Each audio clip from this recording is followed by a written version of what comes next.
What if I told you that everything you've been taught about intimacy is backwards? You've been told to wait, to ask politely, to seek permission, to make sure she feels safe before you even think of moving closer. On the surface, it sounds noble, respectful, even admirable, but here's the brutal truth. While the intention might be good, the effect is devastating. Because women don't fall into the arms of the man who begs for closeness. They don't surrender to the one who asks for intimacy. They surrender to the man who creates it. Think about it. She doesn't want to be convinced like someone signing a contract.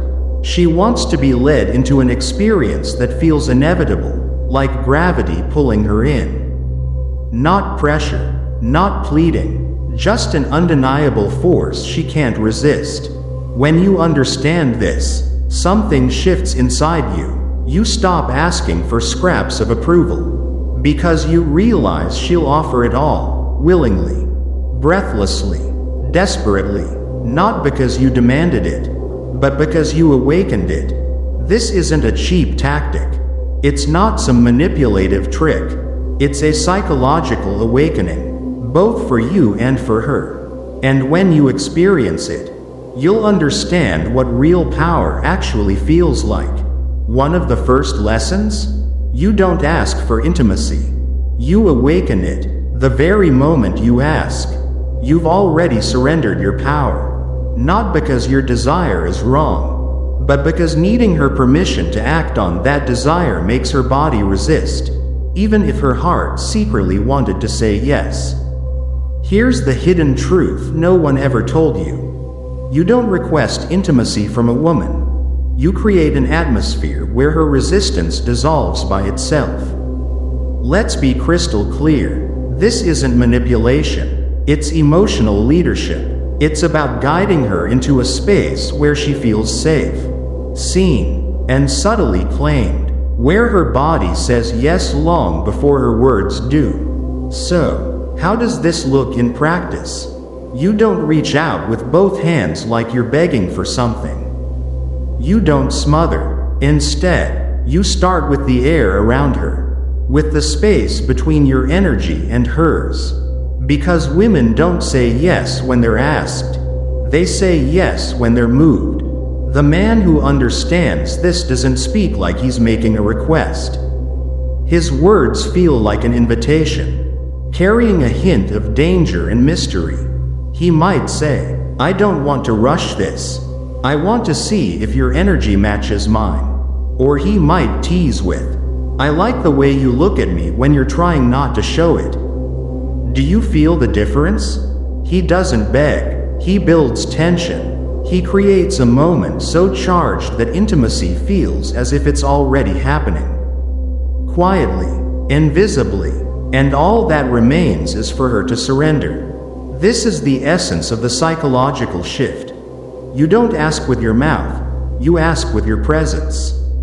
With your energy, you lead her into a decision she has already made emotionally.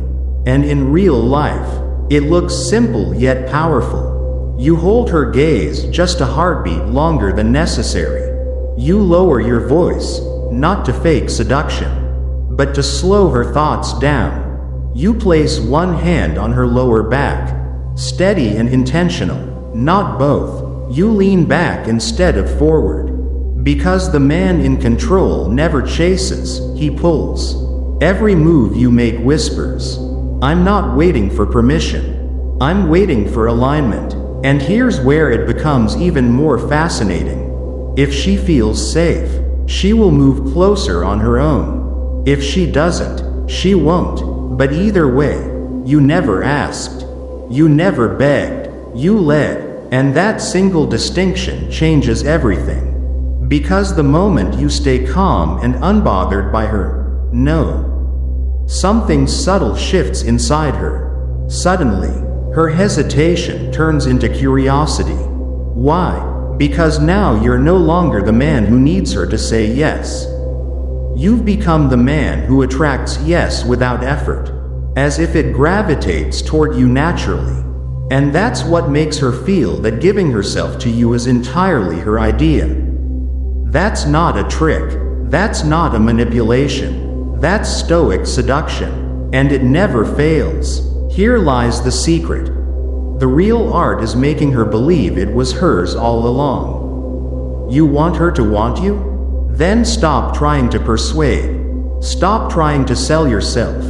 Instead, become the man who understands one primal truth: women don't surrender to pressure. They surrender to permission, and the only man they willingly surrender to is the one who makes them feel like they chose it. That's the psychology of desire. Not manipulation, invitation. You don't move forward because you were granted access like a child asking for candy. You move forward because the air between you two is already thick with yes. She wants to feel that her own desire took control, that she couldn't hold back, that she crossed the line first, not you. Why is this so important? Because when it feels like it was her idea, there is no guilt, no shame, no defense, only freedom. And freedom is the door that opens her deepest, rawest expression of intimacy. Contrast this with how the average man approaches a woman. He builds rapport, he flatters, he signals his interest, then he ruins it all by asking, "Can I kiss you? Do you want to come back to my place? Do you like this?" And just like that, he forces her into her head. Now she's analyzing, weighing options, calculating consequences. And when a woman is thinking logically, she rarely surrenders emotionally. A woman doesn't fall into intimacy through logic. She falls when her emotions race ahead of her mind. She falls when she catches herself leaning closer without knowing why. When your voice makes her lose track of time. When your silence stirs something in her that feels dangerous, but in the most intoxicating way. The man who understands this doesn't push. He pulls, without ever appearing to pull. He watches the subtle shifts in her body when he speaks. He notices when her breath catches for no reason. He reads the silence between words, not to react nervously, but to hold space with presence. And when he finally speaks, he doesn't beg with, "I want you." Instead, he intrigues her with, "I like the way you look when you're holding something back." Suddenly, her mind begins to spiral. She wonders, what does he see in me that I haven't shown? Why do I feel like I'm the one chasing him now? That's the moment everything flips. Because you didn't just touch her skin, you touched her psychology. You didn't expose her body, you exposed her psychology. And that kind of exposure is rare. And what happens to anything rare? It becomes desired. When a woman feels like she initiated, even in the smallest, most subtle way, like she lost control for just a second, like she leaned in first, that memory carves itself deep inside her. She replays it over and over, not because of the act itself, but because of the paradox it creates. She feels both empowered and overwhelmed, in control and craving more. That's the sweet spot every man misses. So how do you deliver this? You slow your words. You let your thoughts trail off instead of finishing every sentence. You don't answer every question. Instead, you create curiosity gaps, little silences that hum between you like static in the air. You don't say, "Come over." You say, "I was going to spend tonight alone, unless something changes." You don't confess, "I want you." You tease. You're distracting as hell. You leave breadcrumbs for her to follow, not because she has to, but because she can't resist finding out where they lead. That's why the most intimate moments are born not from verbal permission, but from emotional suggestion. If she's uncertain, she waits. But if she's intrigued, she moves. The goal isn't to make her say yes. The goal is to make her feel that not saying yes would haunt her later. That's what lingers. That's what drives her wild. You gave her the fantasy of freedom and the illusion of control, and in return, she gave you her body as if it were the most natural decision in the world. That's not manipulation. That's psychological seduction at its highest level. And the men who understand this secret, they never ask. They simply create the moment and let her cross the line herself. This brings us to the third principle: when you lead the moment. She gives you everything. Think about the times she ignored your compliment, or quickly changed the subject when you hinted at taking things further.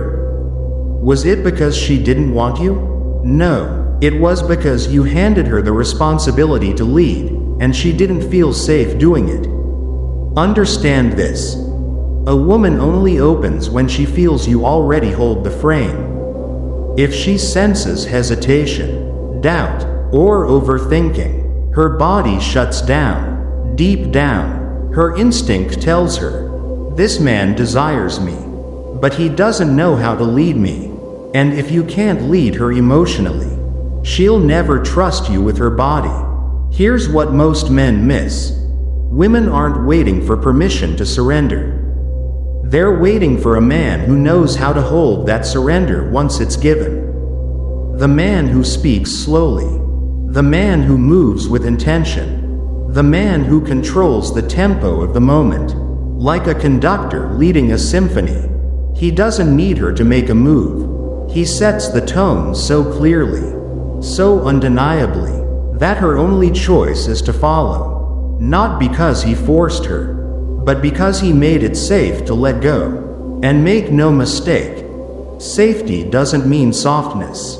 Safety means certainty, presence, and confidence. He isn't thinking, "Should I kiss her?" Instead, he reads her, feels the flow between them. When the moment arises, he doesn't ask. He moves calmly, deliberately, with full presence, allowing her reactions to guide him. A woman doesn't need to be asked if she's ready. She needs to feel that you are ready. When you take control of the moment like this, she can finally relax. She can turn off her analytical mind. Stop calculating. Stop protecting herself. And stop performing. That's when her femininity takes over.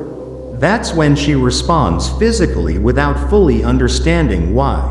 That's when she reaches for you, drawn by the energy that silently says, "I've got this." Here's the truth.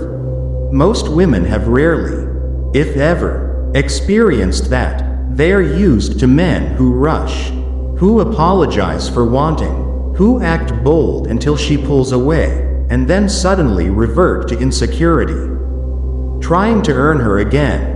That's when interest fades. But the Stoic man, the one who moves deliberately, speaks sparingly, and listens deeply, becomes a container for her energy, her chaos, her fire, and that is exactly what she desires. Feminine energy is wild. It wants to spill, to swirl, to explode, but only in the presence of something strong enough to contain it. So if your goal is intimacy, real intimacy, it doesn't come from asking or forcing. It comes from becoming the anchor she can lean into, the force she can trust, and the presence that allows her to truly let go. After realizing that a woman only truly opens up when she feels safe under your guidance. Now let's dive deeper into the core of intimacy. If you want real connection, not just with her body, but with her soul, don't rush. Lead. Slow down every move, every gesture. Say less, and let your eyes do the talking. Let your breath set the atmosphere. Let your hands guide, but never grasp too quickly. She will feel it. She will feel you completely. And then, what happens? She starts leaning toward you without even noticing. Her laughter softens. Her hand finds its way to you more often. Her rhythm begins to mirror yours. And in that moment, She gives you everything, not because she felt pressured, but because she felt chosen. For the first time, she gets to experience a moment where she doesn't have to try, doesn't have to lead, doesn't have to carry the weight. That is what women crave most deeply. Not pleasure, not performance, but relief. And only the man who knows how to lead can give her that relief. He doesn't ask, "Is this okay?" He speaks through presence, through the stillness in his eyes. This moment is yours, whenever you're ready. And when that happens, she doesn't hesitate, she doesn't hide, she never forgets. Because true intimacy is never asked for, it's created. And the man who creates it lives forever in her memory. Now you see, she doesn't need a checklist. She doesn't want a negotiation. What she longs for is to be led into a yes through attraction, not forced into it by pressure. If you're becoming the man who brings presence instead of pressure, drop a comment. I don't ask, I attract. And if this video has awakened something inside you that you thought was lost, hit the like button. Don't forget to subscribe for more Stoic, seductive insights at the highest level.